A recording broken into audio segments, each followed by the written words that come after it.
오늘 이 말씀 가지고 하나님께서 우리들에게 주시는 말씀의 제목을 함께 나누기를 원합니다. 은혜 받았으면 어떻게 해야 할까요? 다시 한 번 더 해볼까요? 은혜 받았으면 어떻게 해야 할까요?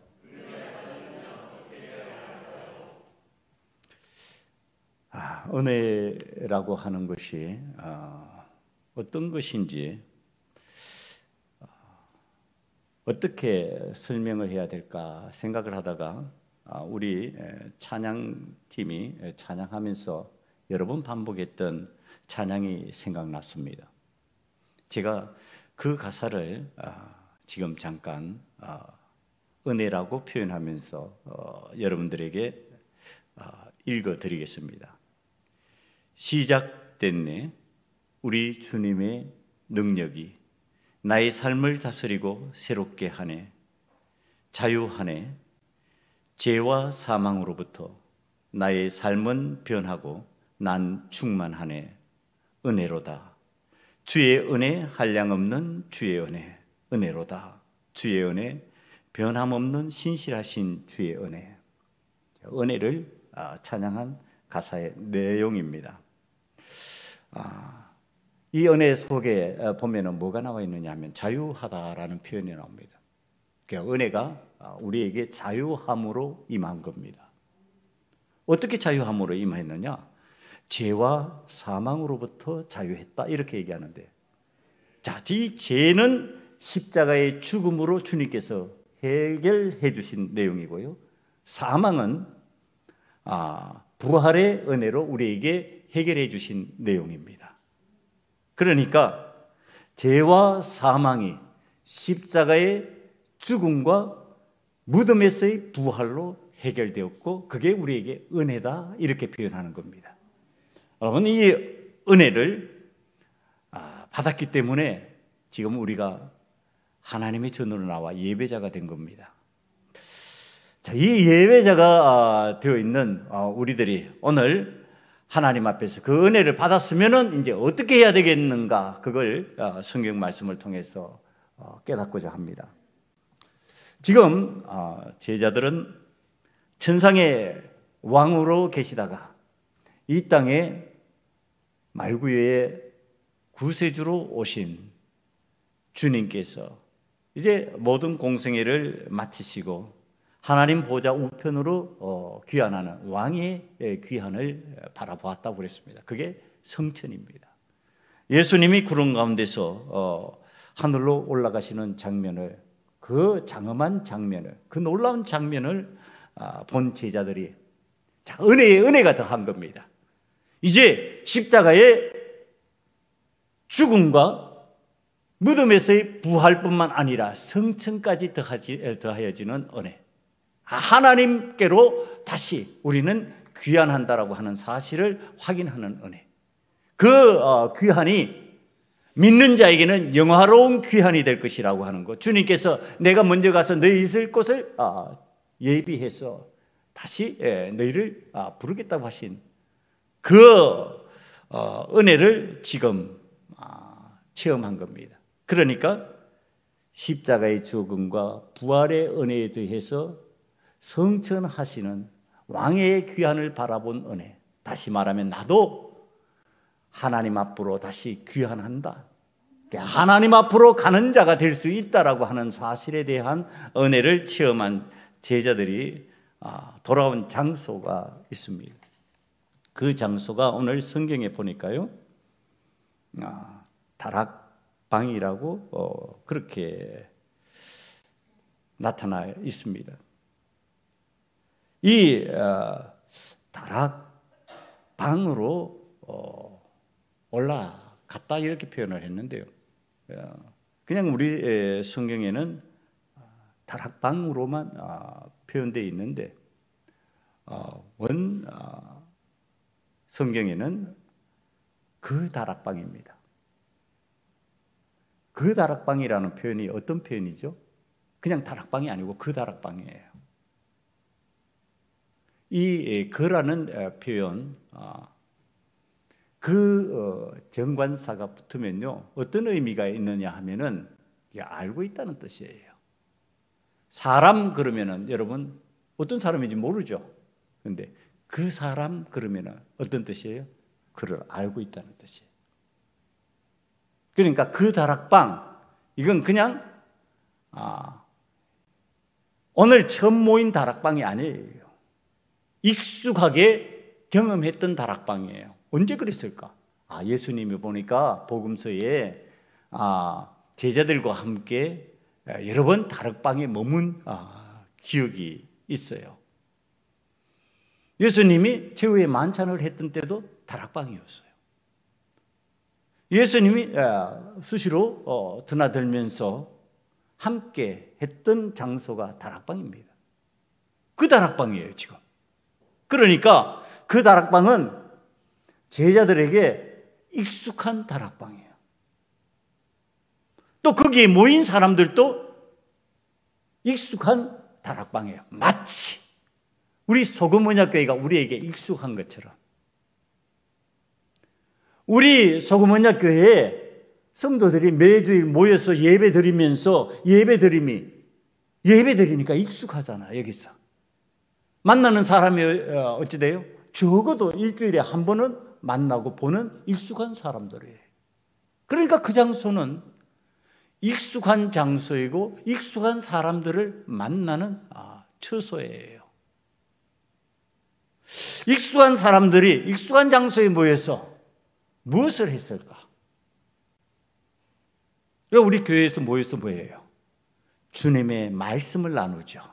주님의 말씀의 은혜를 체험하잖아요. 주님을 기억해요. 주님을 기념하잖아요. 모이면은 주님이 기념하라, 나를 기념하라 그랬으니까 기념하고 있는 거예요. 그것이 익숙한 주님의 말씀이에요. 이제는 새로운 말씀이 아니에요. 전에 익숙하게 들었던 그 말씀을 지금 듣고 있는 거죠.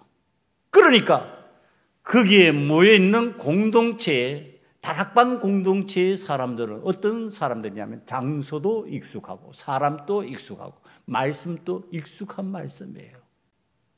생소하고 안 들리는 말씀이 아니에요. 잘 들리고 잘 받아들여지는 말씀이에요. 아멘하고 동의가 되는 말씀이에요.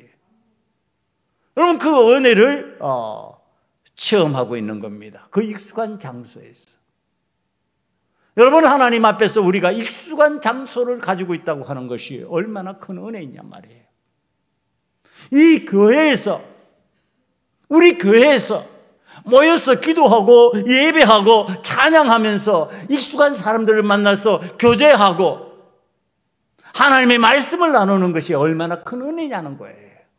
이게 은혜라는 거예요. 은혜. 그러니까 은혜를 유지하는 게 어디에서 이루어지고 있다? 다락방 공동체에서 이루어지고 있다. 자, 그 은혜가 오늘 우리 한국 교회에서, 우리 이 응암동에서, 우리 소문야 교회 공동체에서 은혜를 유지하는 훈련을 하는 겁니다. 여기에서 어떻게 친교할 것인가, 어떻게 말씀을 나눌 것인가, 어떻게 하나님의 뜻을 실현할 것인가, 이 다락방 공동체, 교회 공동체에서 지금 그걸 체험하고 있는 거죠. 누가? 익숙한 사람들이. 그러니까 익숙해지려면은 한 번 나와서 안 되는 거죠. 1년에 한두 번 나와서 안 되는 거죠. 띄엄띄엄 나올수록 익숙해지지 않는 거죠. 익숙해지려면 자주자주예요. 매주일이에요. 매번이에요. 자꾸 봐야 되는 거죠. 보면 볼수록 익숙해지는 거죠. 말씀도 그리하고 하나님의 은혜를 나누는 방식도 그러하고 기도하는 것도 그래요. 우리가 하나님 앞에서 익숙해져야 된다고 하는 거예요. 익숙한 훈련을 해야 되는데 익숙한 사람들이 모여서 익숙한 사람 훈련에 공동체에 속하여 있는 사람들이 있어요. 그 사람들을 오늘 성경이 소개를 합니다. 보니까 예수님의 제자들을 쭉 나열하고 있어요. 그리고 거기에 여자들과 예수의 어머니 마리아와 예수의 아우들, 육신의 아우들, 그 아우들까지 포함한 숫자가 거기에 등장을 합니다. 그런데 우리가 여기에서 하나 놀라운 사실을 찾아볼 수가 있습니다. 13절에 예수님의 제자들을 쑥 나열하고 있는데요, 거기에 익숙한 한 인물이 빠져 있어요. 여러분 눈에 안 들어오는 사람 누구 있을까요? 야고보의 아들 유다는 있는데 어떤 유다는 없어요? 가룟 유다는 없어요. 가룟 유다는 익숙한 사람이었고 익숙한 장소에 모였던 사람이었고 익숙하게 주님의 말씀을 나누는 사람이었어요. 그런데 그 가룟 유다가 지금 빠져 있는 거예요. 여러분, 이게 하나님의 은혜를 받았음에도 불구하고 은혜 받았는데 그것을 유지하지 못하고 그 은혜를 상실해서 그 익숙한 공동체의 장소, 다락방 공동체에 참여하지 못하고 있다고 하는 사실입니다. 여러분, 이걸 우리들이 오늘 좀 놀라운 눈으로 바라보면서요, 그 내용을 깨달아야 되는데, 이 깨달아야 될 내용을 사도 베드로가 일어나서 설명을 합니다. 이 사도 베드로가 일어나서 지금 이 익숙한 공동체에서 빠져버린 가룟 유다, 그가 왜 빠졌는지, 무엇 때문에 빠져버렸는지 그 이유를 밝혀주는데요. 그러기 전에 이 사도 베드로가요, 그 내용을 설명하면서 거기에 모인 사람들을 호칭하는 호칭이 있습니다. 그 호칭 하나가 은혜로운 호칭입니다.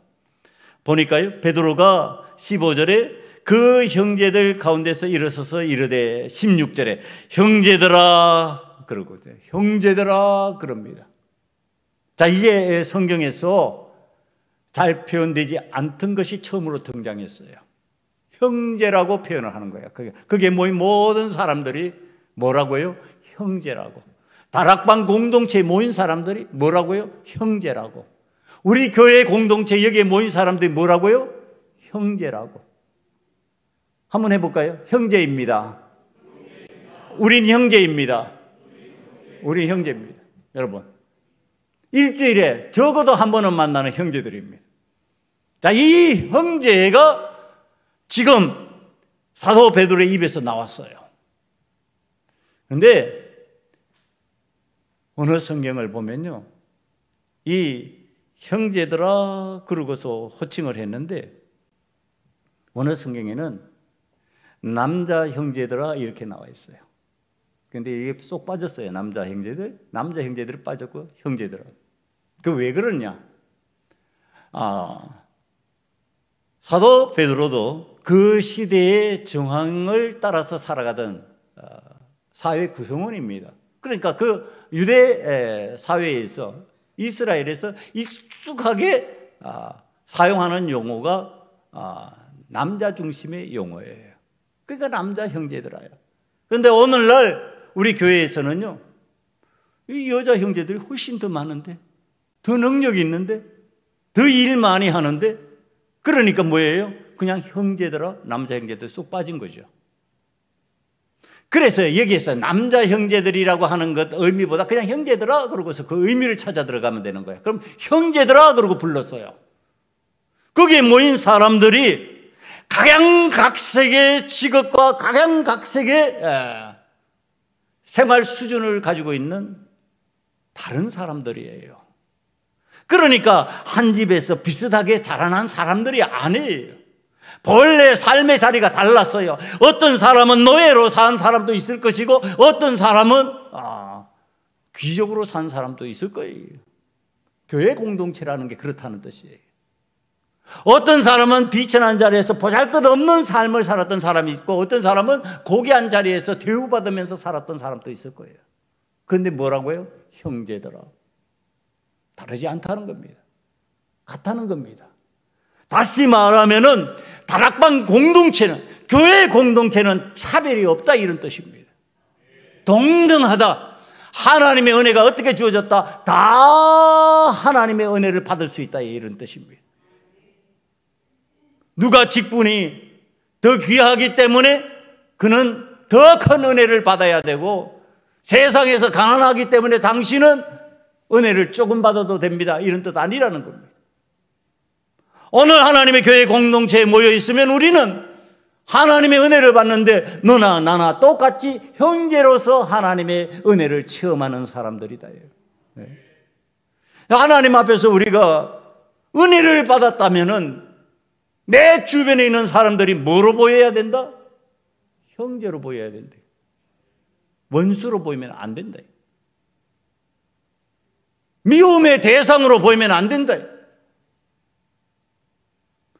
섬김의 형제, 그가 아프면 나도 아프고, 그가 힘들면 나도 힘들고, 그가 답답하면 나도 답답해져야 되고, 그의 마음이 쓰라리면 내 마음도 쓰라야 저는 그런 형제의 삶으로 들어가야 된다. 여러분, 형제들은 살아가면서 어떡합니까? 협력하지요. 힘들면 도와줘야 되고요. 내 어머니의 뱃속에서 동일하게 잉태된 사람이고, 어머니의 뱃속에서 아파서 태어난 사람들이니까 그 형제된 이유 때문에 고통을 외면하지 못하고 그 고통 속에서 다시 바라봐야 되고 다시 살펴야 되고, 왜 저런 상황에 빠질까? 왜 구원의 은혜를 함께 체험하며 기뻐하지 못할까? 그걸 안타까워해야 된다는 거예요. 형제이기 때문에. 원수라면 너는 죽어도 좋아, 너는 없어져도 좋아가 되지만은 형제인데 어찌 그래 할 수 있냐 말이야. 못하잖아요. 형제니까. 가슴이 아래져 오는 거죠. 지금 베드로가 형제라고 부르면서 설명을 합니다. 어떤 설명을 할까요? 가룟 유다가 왜 이 자리에서 빠졌는지, 그가 한 일이 무엇인지, 그리고 그 가룟 유다 때문에 우리가 할 일이 무엇인지를 설명을 합니다. 여러분, 이 가룟 유다는요, 우리가 잘 알고 있는 대로 12명의 제자 중에 한 사람이에요. 예수님이 대표 선수를 키우셨어요. 요즘 축구 우리나라 아시아 게임 하는데 신경 써서 보시는 분들 많죠. 축구 대표 선수가 뽑힙니다. 그죠? 잘 할 수 있는 사람,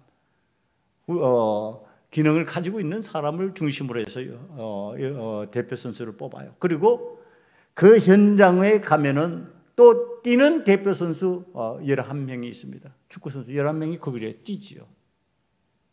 그리고 거기에서 자기의 사명을 따라서 어떤 사람은 공격수가 되고, 어떤 사람은 수비수가 되고, 어떤 사람은 골키퍼가 되고, 각자의 역할을 분담합니다. 예수님께서 12제자를 선택하신 것은 그런 의미입니다. 너희들이 훈련하는 모습을 통해서 다른 사람들에게 어떤 기능을 가져야 되는지, 어떤 일을 해야 되는지, 어떤 기쁨을 줘야 되는지 잘 보여줘라. 그래서 뽑은 거예요. 그래서 12명의 대표 선수를 지금 뽑았습니다. 그런데 이 사건이 어떤 사건이라고요? 인류 역사상 단 이례적인 사건이에요. 예수님이 12제자를 또 뽑고 또 뽑고 또 뽑고, 우리가 멘토 교육을 시키듯이 멘토 훈련 또 하고 이거 아니고요. 12명만 딱 정예 인원으로 뽑아가지고 제자 훈련 시킨 거예요. 너는 공격수, 너는 수비수, 너는 골키퍼. 각자의 사명을 따라. 근데 가룟 유다는 어떤 사명을 가지고 있었어요? 그는 동괴를 맡은 자라 이렇게 했어요. 회개의 기능을 가지고 있는 사람이야. 그러니까 거기에는 예수님의 제자 그룹에는요, 세리마테라고 하는 사람이 있습니다. 그러니까 돈에 관해서 잘 아는 전문가가 있었어요. 그런데도 불구하고 세리마테 대신에 가룟 유다가 회개를 봅니다. 그럼 그가 이 전체적으로 운영하는데, 재정 운영하는데 능력이 있다는 뜻이죠. 그 기능을 가지고 있다는 뜻이죠. 그러니까 예수님의 몸에다가 마리아가 향유를 부을 때 그거 팔면은 300데나리온이나 되는데 왜 뭐? 이렇게 이제 계산법이 나오는 겁니다. 그거 가지고 싼 데 쓸 수 있는데 이렇게 계산법이 나오는 거죠.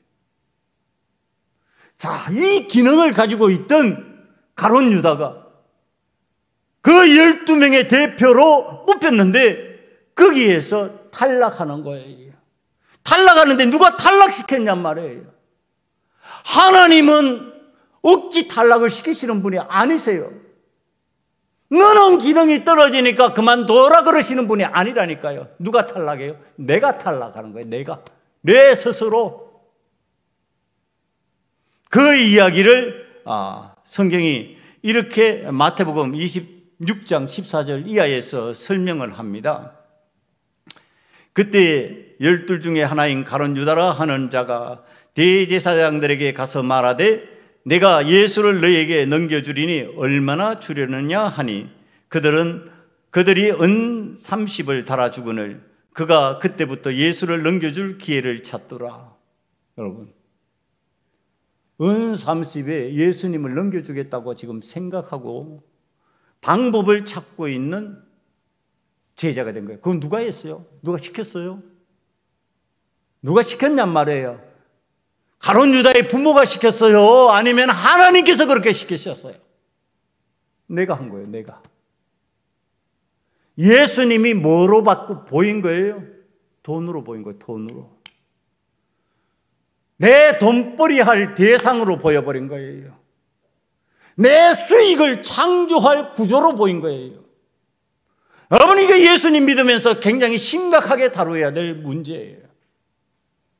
예수님을 팔아버리고 그 값을 대신해서 내가 유익을 볼 수 있다라고 생각하는 구조로 만들어버리는 것이 오늘 저도 목회자이지만 목회자의 삶에서부터 성도들의 삶 구조 속에 얼마나 많은지 몰라요.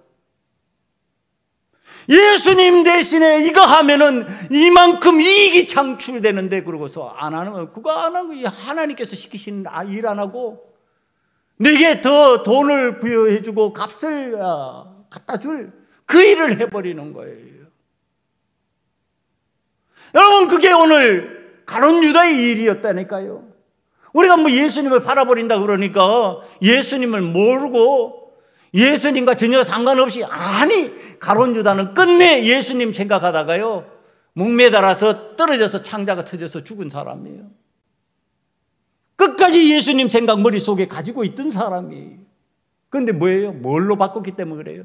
돈으로 바꿔버렸기 때문에 그래요. 환산해서 팔아버렸기 때문에 그래요. 우리 삶에서 예수님을 내 이익의 도구로 만들어서 팔아버린다면은 가룟 유다지요. 가룟 유다는 어디에 못 속한다고요? 다락방 공동체에 못 속한다고요. 익숙한 이 자리에 들어올 수가 없다고요. 여러분, 이 일이 없다고요. 오늘날 교회들 속에서 돈 문제가 왜 그렇게 많이 일어나요? 무엇 때문에 그 문제가 일어나요? 심지어는 우리가 예전에 뉴스를 통해서도 들었잖아요. 어떤 교회를 지으면서 돈이 많으니까 돈을 냈겠죠. 많이 내서. 교회 안에다가 장로가 사금고를 만들어 놨어요. 그리고 그 돈을 갖다가 거기다가 숨겨두는 거예요. 그 돈이 정당한 돈이겠어요? 정당한 돈인데 왜 사금고에다가 숨겨놔요? 뭔가 비정상적이고 잘못된 돈이니까 그거 교회에다가 사금고를, 교회에 참마 사람들이 생각도 못할 일 아니에요, 그게. 그런데 거기에다가 금고 만들어 놓고 돈 갖다 묻어놨다니까. 뭐 한 거예요? 팔아버린 거예요. 누굴 팔았어요? 예수님 팔았어. 내 이익 챙기고 있는 거예요. 여러분, 오늘 우리들이 신앙생활을 하면서 교회 가운데서 작고 사소한 것이지만 그런 정신으로 하면 이 문제가 생긴다는 얘기를 하고 있는 겁니다. 지금 가룟 유다가요, 인류 역사상 단 이례적인 사건, 12 중에 하나에 속하는 자가 되었음에도 불구하고 지금 그것을 예수님을 돈으로 계산해서 받고 팔아버리는 생각이 들어와서 그를 지배하는 그때 그는 그 공동체에서 제외된 인원이 되어버리는 거예요. 다락방 공동체에 속하지 못한 인원이 되어버리는 거예요. 이제 그는 말씀 나눔도 할 수 없는 사람이 되어버리고, 이제 그는 주님이 나를 향하신 그 계획이 다 틀어져 버린 사람이 되어버리는 거예요. 여러분, 오늘 이 사건 안에서 우리가 깨달을 수 있는 거 어떤 걸까요? 이 놀라운 영광의 자리에 속해 있다 할지라도 내가 하나님 앞에서 그 은혜에 대해서 제대로 깨닫지 못하고 반응하지 못하면은 이런 모습이 된다. 다시 성도 여러분, 은혜가 크니 적니 따지지 말자는 거예요. 우리는 다 하나님의 은혜로 이미 구원받은 한 형제들이에요. 큰 은혜를 이미 받았어요. 그런데 그 은혜를 가지고 따지는 것, 바로 12사도에 속했는데, 12사도에 속했으면 뭐 하는데요? 예수님 팔아버리는데. 오늘 우리가 은혜를 작게 받았으가 문제가 아니라 내가 그 은혜에 감사하지 아니하고 반응하지 않기 때문에 우리는 그 은혜를 상실하는 거예요. 은혜를 크게 받으면 안 잊어버릴 것 같아요? 아마 성경에서도 주님이 그래서 설명을 합니다. 예를 들어서 엄청나게 빚진 자가 탕감을 받았어요. 그런데 길에서 가다가 보니까 자기에게 빚 조금 진 사람을 만났어요. 그러니까 탁달을 하면서 돈 내놔라. 몇십억 탕감을 받았는데 지금 몇백만 원 빚진 자가 내 앞에 왔는데 너 왜 내한테 그거 안 갚냐고 그걸 갖다가 그냥 공경에 처하게 만들어버리는 내용을 성경이 우리들에게 알려줍니다. 아니, 많이 탕감받았으니까 하나님 앞에서 많이 은혜에 감사한다고 그러면서 기뻐해야 될 것 같지만은 그 작은 것으로 인하여 하나님의 은혜가 아니에요. 여러분, 오늘 우리들은 하나님 앞에서 은혜를 작게 받았기 때문에 은혜가 보잘것없는 것이고, 내가 생각하기에 크게 받았기 때문에 큰 은혜라고 생각하면 오산이에요. 여러분, 큰 은혜가 여러분을 망칠 수 있다는 생각을 잊지 말아야 돼요. 큰 은혜라고 착각하는 순간에 그것이 도리어 나를 옥죄고 나를 죄 가운데로 끌고 가는 도구가 되어버린다면 우리는 그걸 아주 단연코 거부해야 돼요. 아니, 예수님을 측근에서 모시고 가까이 할 수 있으니까 예수님의 동정에 관해서, 예수님의 움직임에 관해서 그 누구보다도 잘 알 수 있잖아요. 이게 은혜잖아요. 아니, 그걸 갖다가 팔아먹는 데 이용하냔 말이에요. 예수님을 보호하는데, 예수님을 따르는데, 예수님의 말씀에 순종하는 데 이용해야지. 내가 예수님을 더 잘 알게 되니까 예수님을 가지고, 여러분, 오늘 그런 목회자들이 얼마나 많은지 알아요. 예수 이름 걸치고요, 얼마나 희한 놀라는 일을 하는지 몰라요. 여러분들도 보셨는지 모르겠어요.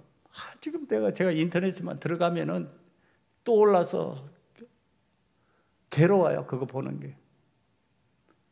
70살 먹은 그 목사인가요? 그러니까 은퇴 원로 목사 같은데요. 그 사모가 상담을 했다는 거죠. 뭐야? 이혼 상담. 왜? 아니, 술만 먹으면 두들겨 패고 그렇게 괴롭힌대요. 그런데 교회에서는 명망이 있어요. 밖에서는 꽤 유명한 사람이래요. 그런데 그 사람이 누군지는 아직 모르겠어요. 오늘 우리들이 하나님 앞에서 그가 도무지 그 하는 일이 뭐냐면, 하는 일의 내용이 하나님의 은혜 받아가지고 내 사랑하는 자 잘 모르고 밀어내서 그럴 수 있지. 이거는 그게 아니잖아요. 지금 보니까 속여먹고 있는 거잖아요. 성도들을 속여먹고 있고 외부 사람들을 속여먹고 있는 거잖아.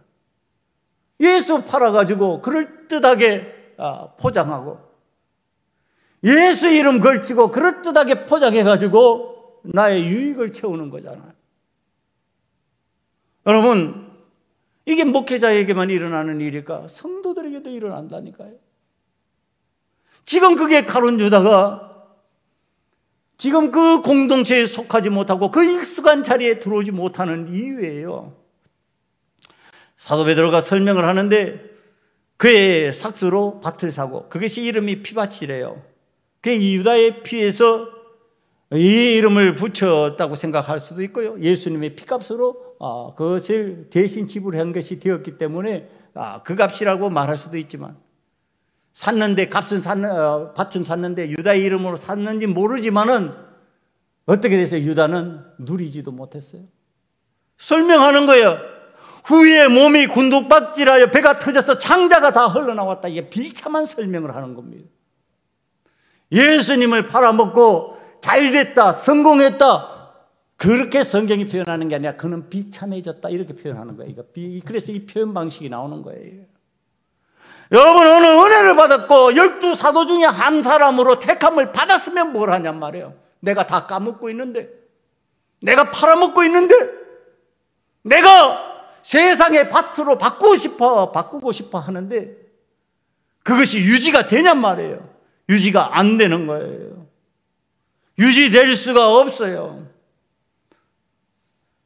사랑하는 성도 여러분, 우리가 하나님 앞에서 은혜 받고 살아간다고 하는 것이 무슨 세상의 것을 거창하게 나의 것으로 바꾸고 환원하는 걸로 자꾸 착각하지 마세요. 그건 세상을 살아가면서 여러분들이 열심히 살아가면서 이룰 일이에요. 하나님께서 내게 주신 재능을 가지고 활용을 해야 돼요. 최선을 다해서 살아가면은 그가 이루는 업적들이 생길 거예요. 그러나 그것이 예수님을 팔아서 이룰 성과는 아니라는 얘기를 하는 겁니다. 이 12 속에 속한다고 하는 것의 은혜를 여러분 어느 정도로 성경이 설명해 주고 있는가를 알기 위해서 누가복음 22장 30절을 한번 볼까요? 누가복음 22장 30절을 보면요, 자, 이렇게 설명합니다. 너희로 내 나라에 있어 내 상에서 먹고 마시며 또는 보좌에 앉아 이스라엘 12지파를 다스리게 하려 하노라. 대표 선수로 뽑았는데 뭐예요? 12지파를 다스리는 권세를 가진 지파장이에요. 지파장으로 삼았다, 이런 뜻입니다. 여러분, 이게 하나님의 은혜 앞에서 그렇게 존귀하게 된다고 해도 가룟 유다와 같은 경우들이 생긴다. 목사도 그런 경우가 생기고, 장로, 권사, 안수집사, 교회 성도라고 이름을 걸치고 있는데도 이런 일이 생긴다는 겁니다. 여러분, 우리는 주님 앞에 나와서 예배드리고 주님 앞에 나와서 기도하고 주님의 뜻을 따라서 말씀 나눔을 하면서 주님의 말씀을 기억하는 자가 되고 하는데, 그게 뭐냐, 예수님하고 바꿔먹기 위해서 예수님 가까이 잘 아는 자가 되는 것을 의미하지 않아요. 제가 내용들을 살피다가 보면은 참 깜짝 놀랄 일들이 있습니다. 그러니까 교회 밖에 있는 사람들도요, 성경의 내용을 얼마나 잘 알고 이용을 하는지 몰라요. 그 우리나라에서 대통령에 출마했던 그 우스워 보이는 사람 있잖아요. 거기가 저기 일영 쪽에 가면은 궁전같이 만들어 놓고 거기서 생활하는데, 여러분, 그 입에서 나오는 말이요, 성경 속에서 나오는 얘기들을 갖다가 자기 나름대로 각색을 했는데 기가 막힙니다. 웬만한 사람들이 들으면 혹하게 될 내용들이에요. 예수님 팔아먹는 거예요. 예수님 이용해 먹는 거예요. 오늘 우리들이 가룟 유다와 같이 큰 은혜를 받았고, 하나님 앞에서 정말로 내가 은혜에 정말 하나님 앞에서 반응하기 힘들 정도의 어떤 모습으로 살아가는 은혜 속에 있다 할지라도, 우리는 하나님 앞에서 그 은혜의 분량이 문제가 아니라고 하는 사실을 가룟 유다를 통해서 깨달아야 되는 거예요. 그러니까 내 뜻대로, 내 원대로, 마옵시고 이 주님의 기도가 우리의 기도가 되어야 된다는 거예요. 자, 이제 성경에서요, 이 예수님의 12 사도를 채워야 된다고 하는 사명감을 가지고 베드로가 일어나서 성령의 인도하심을 따라서 이 일을 하는데, 이 12는요 대표기 때문에 그렇다.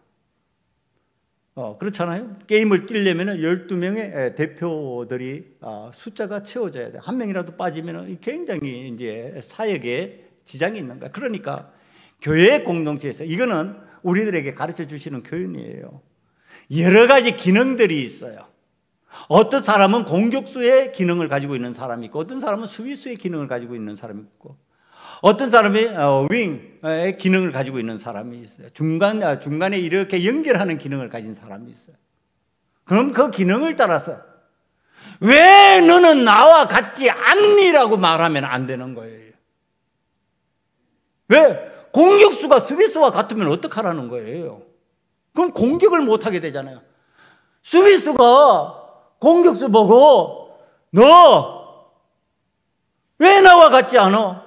너는 왜 수비 안 해? 그러면 안 되는 거죠. 공격수는 공격을 해야 되는 거죠. 공격수가 수비수 보고 너는 왜 공격을 안 해? 그럼 다 공격하면 수비는 누가 하냔 말이에요. 포지션에 있는 거예요.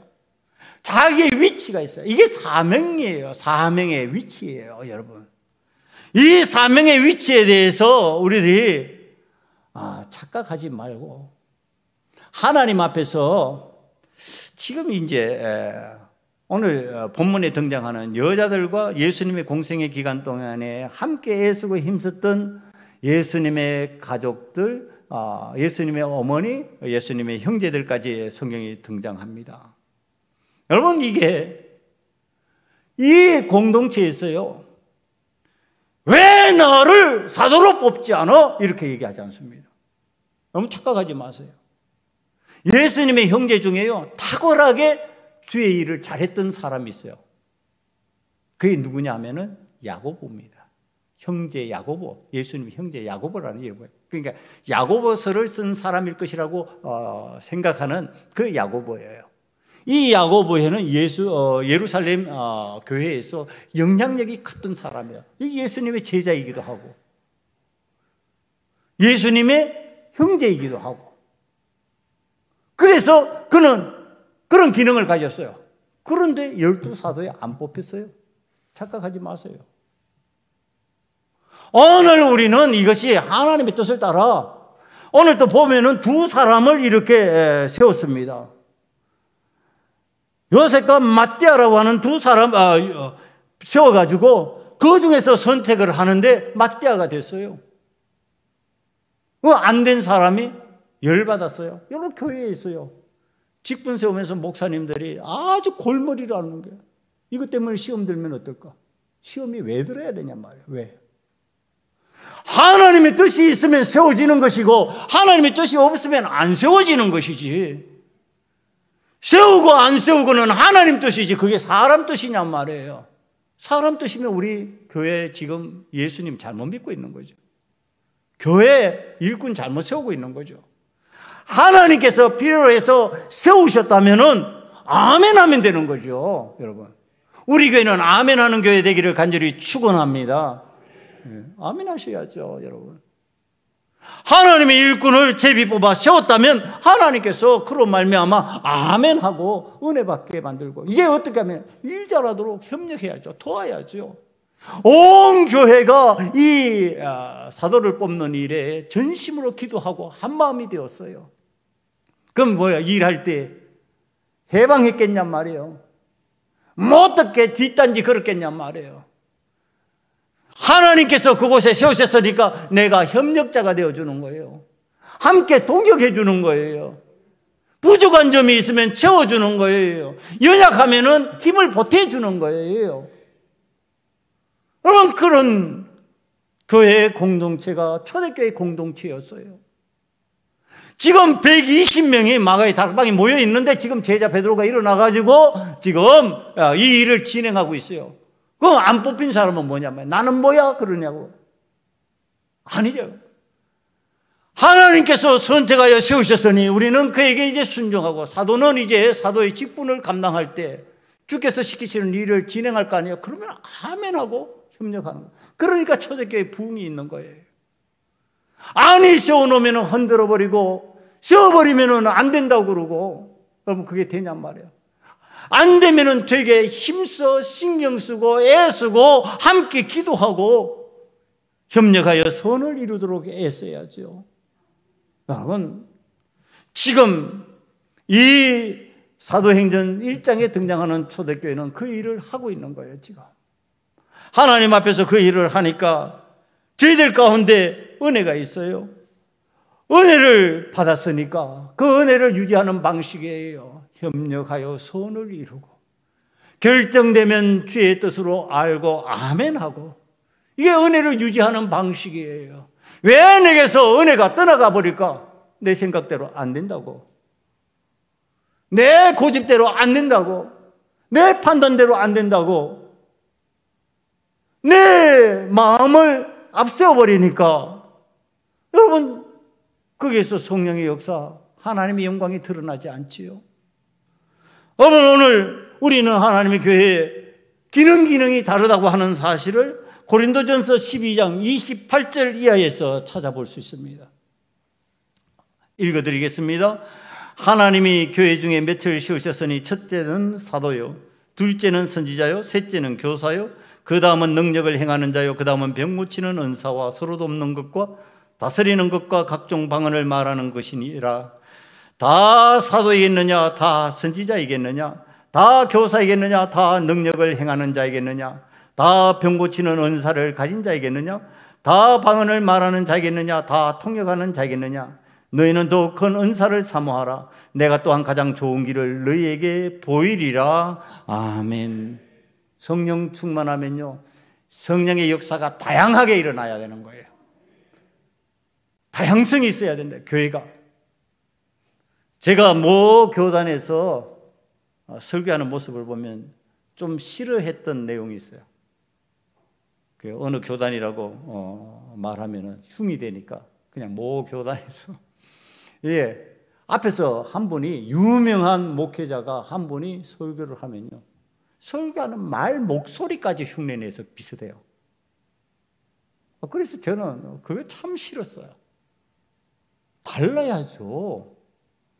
내 인격이 다르고 내 목소리가 다르고 내 삶의 구조가 달라요. 그러면 나의 다름을 통해서 하나님이 역사하시는 거예요. 그러니까 교회에서 다 똑같아야 된다? 틀리면 안 돼요. 틀리는 것은 다른 거하고 다 다른 거죠. 그거는 틀리는 것은 잘못된 거고, 다른 것은요 잘못된 게 아니에요. 다시, 여러분의 얼굴과 저의 얼굴이 달라요? 틀려요? 아니, 물어봅니다. 대답하세요. 다 같이 힘차게. 여러분 얼굴하고 제 얼굴하고 달라요? 틀려요? 다른 거예요. 틀린 거 아니에요. 달라야 돼요. 그래야 우리 엄마 아버지도 나 알아보지, 내 형제도 알아보지. 다 똑같으면 어떻게 알아보냔 말이에요. 다르잖아요. 여러분, 교회는 지금 성경이 가르치니까 다양성이 있어야 되는 거예요. 이쪽에서 방언하면 이쪽에서 통변하는데, 방언이 영적으로 좀 잘못된 것 같아. 통변하는 자가 그걸 아는 거예요. 좀 문제 있네. 그걸 권면하고 받아들여야 되는데, 아니, 방언하는 사람이 권면하면 안 받아들여요. 내 것만 주장하는 거예요. 여러분, 예언하는 사람이 있고, 병 고치는 은사가 있고, 서로 돕는 은사가 있고, 다스리는 은사가 있고, 각양각색의 은사가 있는데, 그럼 그 기능을 인정해 주는 거죠. 오늘 우리가 하나님 앞에서 이 기능을 갖다가 나와 같아야 된다고 하는 생각 때문에 하나님 앞에서 포기해보면 다양과 일치라고 하는 하나님의 은혜가 사라져버리는 거예요. 성령의 역사가 사라져버리는 거예요. 여러분, 하나를 만들어 주시는 게 이 다양한데도 하나의 인격으로 만들어 가시고, 삼위일체 하나님께서 하나인 것처럼 우리를 다른데도 불구하고 같이 예배드리고 같이 기도하고 같이 믿고 한 주님 바라보고 한 십자가 바라보게 만들어주는 역사를 하시는 분이 누구예요? 성령 하나님이에요. 그러니까 성령 하나님이 여러분 속에 있으면 어떤 역사가 일어난다고요? 일체의 역사가 일어난다고요. 네? 성령의 역사가 있는데 해치고 찢어지고 갈라지고 그거 없어요. 성령의 역사가 일어나면 합심하고 협력하고 선을 이루고 이렇게 나가는 거예요. 달라도 그렇게 된다는 얘기를 하는 겁니다. 여러분, 다른 것이 왜 문제가 돼요? 좀 잘생긴 사람이 있으려면 어떤 사람이 있어야 돼요? 좀 못생긴 사람이 있어야 잘생긴 거 되는 거지. 예? 아니, 다 잘나기만 했으면 그 잘난 게 무슨 필요가 있어요? 못생겨야 잘난 것도 있는 거지. 예? 그러니까 못생기는 못생긴 대로 값어치를 하는 거예요. 그러니까 좀 부족한 대로 값어치를 하고 있는 거예요. 잘생기면 잘생긴 대로 값어치를 하고 있는 거예요. 하나님의 교회 공동체는 이게 다 은혜예요. 은혜를 받았으면 그 다음에 어떻게 해야 된다? 유지해야 된다. 그 은혜를 믿음으로 인정하고 그 은혜를 나누고 그 은혜를 위하여서 함께 세워주고 오늘 마띠아를 뽑아서 주의 일꾼으로 세워서 그게 오늘 마지막 구절이잖아요. 제비 뽑아 마띠아를 얻으니 그가 열한 사도의 수에 들어가니라. 이게 결론이에요. 여러분, 세우고 협력하고 다르지만 그 다른 것 속에서 일치를 이루어 나가는 하나님의 사람이 될 때에 그 은혜가 유지되는 거예요. 다른 것을 거부하고 싫어하고 미워하고 내 삶에서 일어나서는 안 될 일이라고 한탄해 버린다면 우리는 은혜를 잊어버리는 자가 되는 자. 이 은혜를 잊어버리는 정도가 아니라 은혜를 잃어버리는 자, 가룟 유다와 같이 되어버린다고 하는 사실을 여러분들이 믿음으로 받아들이면서 하나님의 은혜를 받으면 여러분들은 그 은혜를 잘 유지하는 믿음의 사람으로 성령의 인도하심을 따라서 다양함을 인정하고 다름을 인정할 수 있는 하나님의 사람 다 되시기를 간절히 축원합니다. 기도하시겠습니다. 아버지 하나님, 우리는 은혜를 받았으면 이제 일치를 이루어 나가기를 원합니다.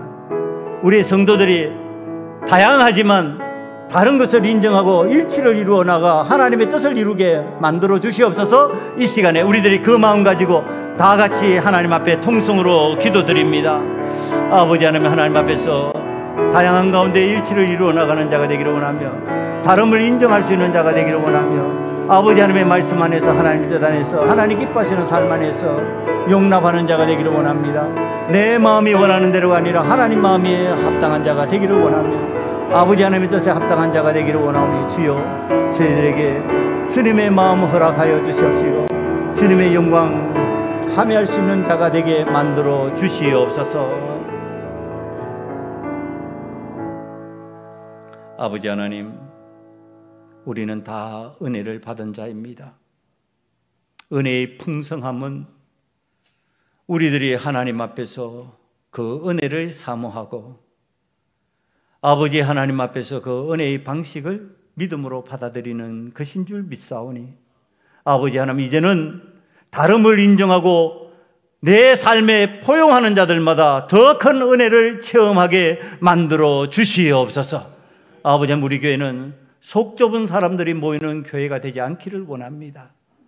아버지 하나님, 은혜가 작은 자들이 어찌할까 하고 맨날 한탄하는 교회가 되지 않기를 원합니다. 은혜의 풍성함이 있는 다양함을, 다른 것을 다 내 속에 넣을 수 있는 넉넉함이 있는 하나님의 사람들 다 되기를 원하오니 주여 저희를 하나님께서 쓰시는 도구로 하나님 기뻐하시는 곳에 사용하여 주시옵소서. 예수님 이름으로 감사하며 기도드리옵나이다. 아멘.